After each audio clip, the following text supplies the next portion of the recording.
할렐루야, 좋은 아침입니다. 또 큐티의 한 주가 시작되었습니다. 시간이 너무나 빨리 가는 것 같아요. 벌써 고린도후서가 이제 마지막 장에 들어와 있는데요. 이제 이번 주면 고린도후서가 끝날 것 같습니다. 마지막으로 사도 바울이 교회론적인 그런 어떤 말씀 속에서 어떠한 말씀을 하고 있는지를 좀 더 깊이 깨달을 수 있는 기회가 되면 좋겠고요. 또 우리 역시 이 교회에 대한 그 마음을 좀 다시 한번 좀 정립할 수 있는 그런 기회, 또 이번 한 주가 되기를 간절히 소망합니다. 자, 먼저 오늘 본문에서 사도 바울은 고린도 교회를 향해서 엄중하게 자기 자신을 좀 시험해 보아라는 그런 취지의 말씀을 합니다. 5절 보십시오. 너희는 믿음 안에 있는가? 너희 자신을 시험하고 너희 자신을 확증하라. 예수 그리스도께서 너희 안에 계신 줄을 너희가 스스로 알지 못하느냐? 그렇지 않으면 너희는 버림받은 자다. 자, 바울은 너희 자신을 시험해라 아주 강하게 말하고 있습니다. 스스로를 검증해 봐야 된다, 이 얘기죠. 자, 무엇을 시험해야 되는 겁니까? 너희가 믿음 안에 있는가? 예수 그리스도께서 과연 너희 안에 계시는지 한번 시험해 보아라. 그런데 그렇게 시험을 해봤을 때에 그리스도가 계시다라는 증거가 너희에게 없으면 그럼 너희는 버림받은 자다. 굉장히 무서운 이야기입니다. 하지만 반대로 이 믿음 안에 있고 또 예수 그리스도께서 내주하는 사람이라면, 그렇다면 너는 버림받은 사람이 아닌 거다. 이런 취지의 이야기를 하고 있는 겁니다. 6절에도 보십시오. 우리가 버림받은 자 되지 아니한 것을 너희가 알기를 내가 바라고 라고 얘기하죠. 그들이 버림받은 사람이 아니라면, 즉 그 안에 예수 그리스도가 있는 사람들이라면 당연히 사도 바울도 버림받은 사람이 아니라는 사실이 되는 거겠죠. 그러니까 그러한 사실을 좀 알았으면 좋겠다, 이런 이야기를 하고 있습니다. 그러면서 이제 사도 바울의 기도의 내용을 이야기하죠. 자신이 기도하고 있는 내용이 있는데 그 기도의 내용이 뭐냐? 7절에 보십시오. 우리가 하나님께서 너희로 악을 조금도 행하지 않게 하시기를 구하노니 이는 우리가 옳은 자임을 나타내고자 함이 아니라 오직 우리는 버림받은 자 같을지라도 너희는 선을 행하게 하고자 함이라. 고린도 교회가 악을 행하지 않고 적극적으로 선을 행하는 사람들이 되기를 소망하며 기도하고 있다는 겁니다. 사도 바울의 소원이 뭔지를 너무나 잘 가르쳐주고 있는 거예요. 계속 이미 우리 앞서서도 너무 많이 생각해 봤습니다만 사도 바울은 지금 자기 자신을 드러내려고 하는 게 아니에요. 지금 고린도 후서에서는 특히 뒷부분에서는 자신의 사도권을 주장하는 쪽에 모든 포커스가 맞춰져 있잖아요.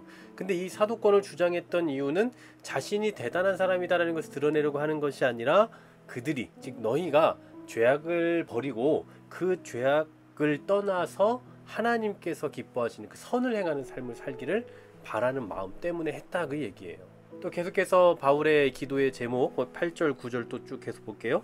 우리는 진리를 거슬러 아무것도 할 수 없고 오직 진리를 위할 뿐이니 우리가 약할 때에 너희가 강한 것을 기뻐하고 또 이것을 위하여 구하니 곧 너희가 온전하게 되는 것이라. 자, 사도 바울이 고린도 교회를 향해서 기도하고 있는 그 내용은 뭡니까? 바로 그들의 온전함이에요. 곧 너희가 온전하게 되는 것이다. 온전하다라는 말은요, 상태가 굉장히 적절하게 되었다. 그러니까 적절한 상태가 되었다. 잘 익었다. 이런 의미가 돼요. 주님께서 쓰시기에 합당한 상태가 되기를 바라는 그 마음, 바로 거기에 사도 바울은 모든 초점이 맞춰져 있었다라는 사실이에요. 바로 이 일을 위해서 바울은 기도하고 있다라는 얘기입니다. 자, 이제 결론적인 말씀이요. 10절입니다. 이 10절의 말씀은 앞서 우리가 10장 1절부터 생각해봤던 그 내용 전체의 결론으로 봐도 괜찮을 것 같습니다. 10절 한번 보십시오. 그러므로 내가 떠나 있을 때에 이렇게 쓰는 것은 대면할 때에 주께서 너희를 넘어뜨리려 하지 않고 세우려 하여 내게 주신 그 권한을 따라 엄하지 않게 하려 함이다. 자, 사도 바울이 이렇게 준엄한 편지를 쓰고 있는 그 이유는 이전에도 한번 이런 어떤 의도를 밝힌 적이 있습니다만, 그들을 다시 만났을 때, 그러니까 세 번째 다시 방문했을 때에 주께서 주신 그 어떤 권위를 따라서 엄하게 너희를 대하지 않기 위함이다라는 거예요. 여러분, 자녀를 혼내고 싶어하고 때리고 싶어하는 부모가 있습니까?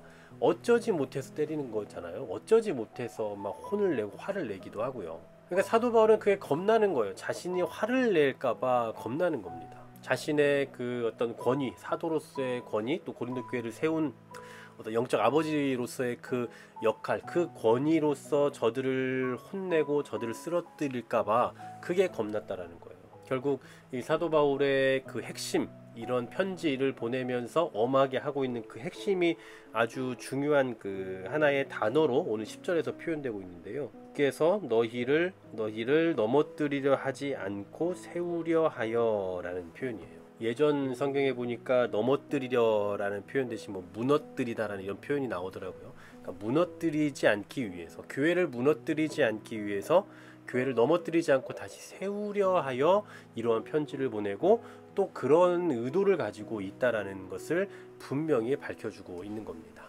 계속해서 우리가 이제 뭐 고린도서 뭐 끝 막바지 왔으니까 뭐 또 한번 다시 정리를 해보자면, 사도 바울은 다른 거에 초점이 없었잖아요. 계속해서 교회를 세우는 일, 연약한 자를 세우는 일, 고린도 교회를 다시 회복시키는 일, 여기에만 온통 관심, 모든 초점이 가 있었거든요. 그런데 그렇게 할 수 있었던 이유, 사도 바울이 그렇게 고린도 교회를 향해서 강하게 이야기할 수 있었던 이유는 오늘 이 10절에서 말씀하고 표현하고 있는 것과 같이 그 권한이 있기 때문이라는 거예요. 권한, 그 권리, 저들을 사랑하고 저들을 세워갈 수 있는 그 권리, 또 저들에 대해서 강하게 말할 수 있는 그런 권리가 있다라는 것. 바로 그 권리를 가지고 넘어뜨리지 않고 무너뜨리려 하지 않고 세우려 하였다라는 사실이에요. 우리 역시 이러한 부분에 있어서 좀 건강한 분별력을 가질 수 있으면 참 좋겠습니다. 지금 내가 하고 있는 일이 혹은 우리의 어떤 일들이 교회를 무너뜨리는 일인지 아니면 교회를 건강하게 세우는 일인지를 좀 분별할 필요가 있을 것 같아요. 어떤 일로 인해서 교회의 덕이 무너지고 교회가 무너뜨려진다면 단호하게 그만둘 수 있어야겠죠. 또 어떤 일로 인해서 교회의 덕이 세워지고 교회가 건강하게 견고하게 서나갈 수 있다면 끝까지 감당해 나가야 됩니다. 여러분, 하나님께서는 우리에게 이 주님의 몸된 교회를 무너뜨리고 또 넘어뜨릴 수 있는 권세를 주신 적이 없어요. 그러므로 아무도 주님의 몸된 교회를 함부로 해할 권리는 없는 것입니다. 그렇다면 주님께서 이 시대에 교회를 세우시고 또 우리에게 은혜를 주신 그 이유는 뭐라고 볼 수 있겠어요? 바로 주님의 몸된 교회를 바르게 세우도록 하기 위함인 거죠. 이 사실을 잊지 않았으면 좋겠습니다.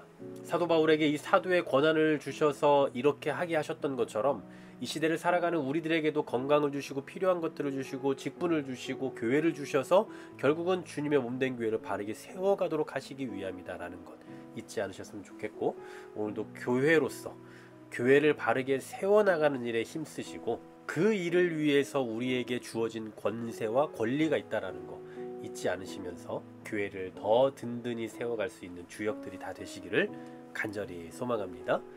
하나님 감사합니다. 우리에게 이 교회로서의 권세를 주셨고 교회를 세워갈 수 있는 그 권한을 우리에게 주셨을 뿐 주님의 몸된 교회를 함부로 할 수 있는 그 어떤 권리도 우리에게 주시지 않았다는 거 잊지 않고 살아가게 하여 주시옵소서. 오늘도 더 건강하게 주의 교회를 이루어가며 주의 교회를 세워갈 수 있는 우리 모두가 되게 하실 줄 믿으며 예수 그리스도의 이름으로 기도하옵나이다.